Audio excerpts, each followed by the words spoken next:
Today I want to talk to you about video game monsters, or more specifically about times where you literally became a monster in video games. Being able to rip people apart, tower over our foes and then squash them like little fleshy tentapegs, and then possibly breathe fire over the remains is of course a delight. So let's crack on, shall we? As I'm Jules, this is WhatCulture.com, and these are 10 video games that let you become a literal monster. Sonic Unleashed. Bet you didn't think we were going to start with this one, right? So first things first, before we begin, the were in werewolf is actually Latin for man, ergo werewolf means man-wolf, so by extension we're actually calling Sonic a man-hog, not a were-hog. It's annoying, but here we are. Anyway, right, Sonic Unleashed sees the blue blur accidentally transform into a man-hog by coming into contact with an energy known as Dark Gaia. The game never explains how it affects him in this way, but whatever, we'll roll with it. What this means is that Sonic ditches the gotta go fast gameplay in favor of more of a,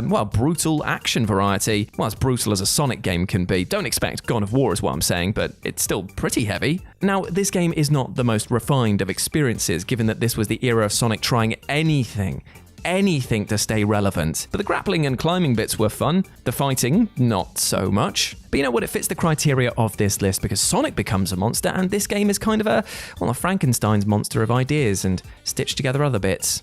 Anyway, moving on. Want to stay safe online and save big? Well, now you can. Right now you can get up to 76% off NordVPN with 3 months free, and all you've got to do is click the link in the description or scan the QR code that's on screen right now to get yourself signed up. Splatterhouse 2010. The original Splatterhouse was already intended for mature gamers by letting you transform into a Michael Myers / Jason Voorhees knockoff back in the late 80s. The 2010 remake, however, took that old school angle, called it a pansy, and then ramped it up to the extreme. Gone was the boiler suit and machete, replaced instead by Rick the Roid Monster. And this is not just a bit of a transformation, we're talking Titan monsters from Batman size. Granting a near-death Rick the power to save his missus from the clutches of a nefarious Dr. West, the Terror Mask lets Rick smash his way through time and space to get Jennifer back. And smash he does. As very few things can stand in the way of a 10-foot monster wielding an insane amount of mystical strength, and the end result is so much violence, gore, and even more blood than a mass paper cut accident at a haemophiliac annual can get together. This was a reboot that nobody expected and was geared towards the edgy metal crowd, and came complete with some Mastodon tracks on the soundtrack, and therefore was an absolute blast to play. Come for the violence and stay for the witty masked dialogue. What a treat. Aliens vs. Predator. Aliens vs. Predator holds the distinction on this list of not being able to play as one, but actually 2 types of extraterrestrial monster. Spoiled or what? Do you become one type of hunter that seeks trophies for the hunt, be it human or otherwise, or do you play as the perfect organism, whose structural perfection is matched only by its hostility?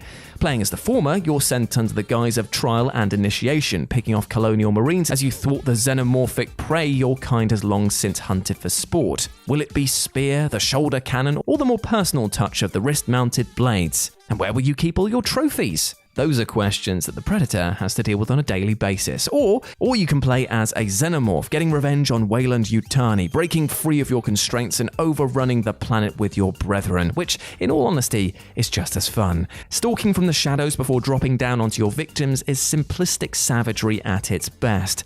Whichever one you play as, both have their merits. And you know what, those colonial marines probably deserved it anyway. I mean, just look at that bloody game. Maneater. Jaws the film glamorized the notion that sharks are brutal, ruthless killers of the deep. And, well, they can be, but they're also definitely not. They're actually quite docile unless provoked or you're leaking red stuff into the sea. That being said, Maneater sure would be more boring if you just played as a toothier version of Echo the dolphin, pootling about the sea and chatting with your shark mates. Instead, you evolve from pup to megalodon-sized predator and wreak merry hell on a coastal southern town. And you know what? It is immense fun doing it. Taking on all comers, whether it be land or sea life, chomping down fish and humans for sustenance and evolution points is a sheer thrill. Growing bigger, kitting out your killer with new abilities and evolutionary traits is worth the investment. And cresting the water to dive bomb onto a hunter's boat, scrabbling round on land to interrupt a garden party, or just absolutely mulching whatever comes your way is just a simplistic joy. It even actually goes to some lengths to make the humans look like the monstrous ones there, which means that you feel even more justified in doing what you do. So go on and do it. Prototype. Alex Mercer, the protagonist of Prototype, already had a bit of a dubious past as a scientist prior to the New York blacklight outbreak in the game, and granted that he does have amnesia at the beginning of the game, so he's not initially to blame. Of course, you do find out that you caused the outbreak in desperation, which led you to becoming a literal monster, but you know what, that's by the by. The core concept is that you are both man and monster. You can act like the former in cutscenes and story-wise, but when it comes to gameplay, well, you're definitely a monster, and it is monstrous fun. Mercer's infected superpowers let him cleave people in twain, consume them, learn their memories, and even morph into a mimicry of them. And when you remember that last bit, it definitely becomes a bit dodgy to ever try and place him as the good guy of this story. In the grand scheme of being a total superpowered monster, however, it is insanely fun to cause this much chaos. Bloodborne.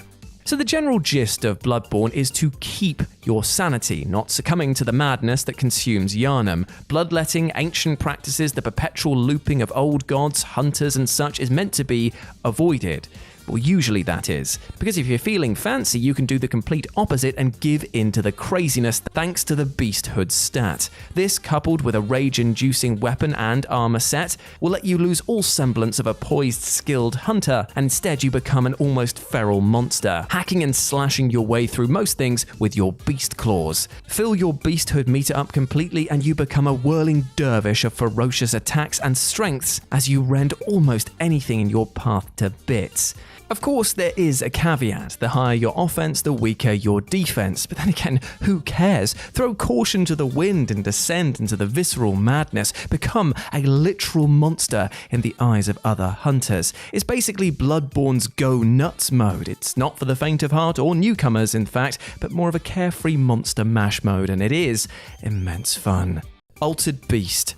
This is actually the second tale of revenge and rescue on this list, but weirdly, it's actually not yours. I mean, it is your mission as the player has to rescue Athena, but she's the daughter of Zeus who sends you on it, so it's actually his rescue mission and you're just some lucky punter he resurrected. But don't worry, you're not just some shambling corpse, you can actually transform or alter yourself into a variety of monsters or beasts and making Altered Beasts. Oh my god, it's a very clever title. Collecting 3 spirit balls will allow the hero to turn into a host of were things, depending on the level. A wolf, a tiger, a dragon, and even a bear. I know that the last one didn't sound cool and that the dragon should have been the last one, but you know what? It's nice to have variety. Each transformation grants you an ability, like the dragon that can shoot lightning. And if you're super skilled, you'll be able to keep the powers running until you face off against Neph himself, which is no easy feat. Still, watching that transformation video each time is always going to be a blast. Stubbs the Zombie in Rebel Without a Pulse. Zombies do get a bit of a bum rap, don't they? Forever vilified as being monsters, but yet they are that way through no fault of their own. Whatever fuels them, be it chemical, supernatural, or just stubborn refusal to die, keeping them not alive, it's not like they have any control over their actions. Unless, of course, you're Stubbs. Unfairly bumped off by his girlfriend's dad, Stubb refuses to die and instead enacts his revenge on the townsfolk by turning them into an undead army. Oh, actually, maybe after reading that, zombies definitely are monsters then. Yet in this case, it's definitely worth it. The shoe is definitely on the other decaying foot as you rip, tear, eat and convert in Stubbs' quest for, well, disgruntlement at being dead really. Even after getting revenge, Edward Stubbs Stubblefield continues his recruitment spree, reducing the whole town to nothing but zombified legions. While still a monster, Stubbs does have a heart in there somewhere, even if it's actually not beating, because he reunites with his sweetheart and child eventually. I mean, true, he eats her and his son tries to re-kill him, but still, it's the thought that counts. Carrion. At the end of the day, sometimes it's just nice to be a monster with no morality whatsoever, and that is where Carrion comes in. Originating as a biomass found by scientists, our titular monstrosity has one thing on its squishy agenda, and that is kill. Well, kill or consume and escape confinement, but mostly kill. And the best part is, unlike most games where this would be a bad thing, Carrion lets you go full ham on the masses of terrified scientists around Relith science. Eating the staff keeps you healthy as you explore various tunnels and labs in order to regain the piece of genetic code that has been dismantled from you. It's kind of like the ending of the film Ex Machina, but rather than a sentient AI trying to blend in with the world, the Carrion mass just wants to blend everyone up into an edible mass, which in all honesty is bloody great fun. Rampage. Did you ever watch King Kong and think, hey, maybe being a giant ape would actually be totally kick-ass? Have you ever sympathized with the plight of Godzilla? Are you pro-rights for gigantic wolf men? Well, Rampage has you covered on all three fronts. Well, if by sympathize you mean destroy anything as one of three massive monsters. That's what Rampage has let you do in various forms all the way back from 1986 onwards. The core concept has always been the same. Pick one of the three and smash, crash, and bash buildings to rubble. No deep interwoven storyline connecting the ape, lizard, or wolf. No bananas plot twist like your wife being your arm. Thank you very much for that, Bionic Commando. No, it's just you and a couple of friends, if you wish, living out the fantasy of being a giant monster. Now, there is an element of tactics at play, being an arcade game after all, like don't eat electrical stations or get bombed, or don't let paparazzi blind you with their cameras, but otherwise, Rampage lives up to its name with pure, unadulterated carnage. Just remember to avoid being eaten by your mate if you shrink back to human form. That can definitely end a friendship.